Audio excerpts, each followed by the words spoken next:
Start. Madam, I will be very brief and I shall not repeat some of the things that have already been stated. Stop. I do support the motion moved by the Honorable Friend. Stop. As I understand it, the Attorney General, when he gave his evidence or advice to the Joint Parliamentary Committee, based his theme on three essential points. Stop. One is that you cannot prove the negative, that the non existence of middleman or agent or whatever, despite the fact of the payment of rupees 64 crores as a condition precedent to the contract, which he had not actually seen. Therefore, the condition precedent to a contract which he had not examined and which the JPC also had not examined was sufficient ground to say that you cannot ask to prove the negative. And thirdly, that condition precedent can also be oral. Paragraph change.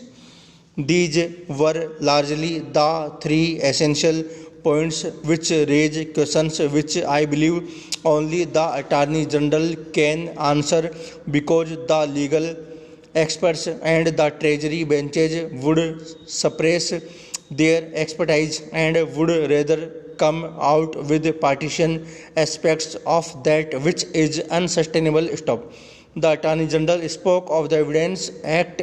Stop. I hold the Evidence Act is essentially a procedural act and a fact-finding committee such as our Joint Parliamentary Committee was not bound to follow the Evidence Act. Stop.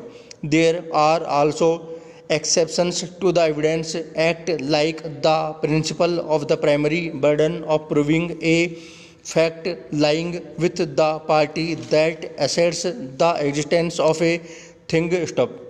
And the best example is a child born out of wedlock that is assumed to be the child of that couple, and whoever says that this child is not my child or is not born out of wedlock has to prove it to be so. Stop. Here, the Evidence Act is asking you to prove the negative. Stop.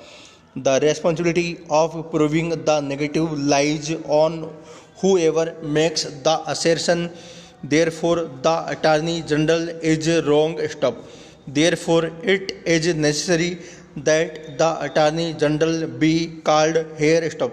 Finally, I believe there are other constitutional requirements which make it necessary. Stop. Here is Article 299 of the Constitution of India, because this is related to the Attorney General giving advice that the condition precedent could be oral. Stop. It can be oral in respect of non-government contracts only. Stop. Finally, under Section 92, in fact, the Evidence Act excludes oral evidence. Full stop.